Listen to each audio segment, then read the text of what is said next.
செங்கோட்டையின் எதிர்பார்த்தது நடக்கவில்லை அப்படின்னு அடங்கி போனார்னா எடப்பாடி பழனிசாமி பத்திரிகையில் வந்த செய்திகள் போல அவருடைய கட்சி பொறுப்புகளை பறிக்கிறது, அவரை இன்னும் டம்மி ஆக்குறது, அதை வெற்றிகரமா செஞ்சிருவாருல்ல.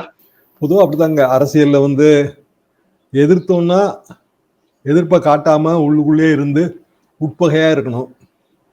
எதிர்ப்பை காட்டியாச்சு, என்னைக்குனாலும் த்ரெட்டுன்னு நினைப்பாரு.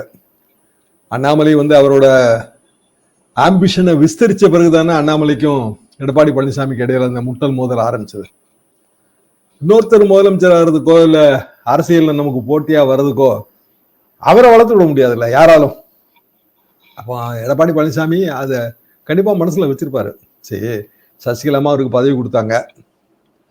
சசிகலாமா பிற்காலகட்டத்தில் அவங்க பரோல்ல எல்லாம் வெளிவந்த காலகட்டத்தில் அவங்களோட பேசிட்டு இருக்கும்போது நான் வந்துடவே கூடாதுன்னு நினைக்கிறதுல எடப்பாடி பழனிசாமி தாங்க முதல் இடம் நாங்க அப்படியே சொன்னாங்க.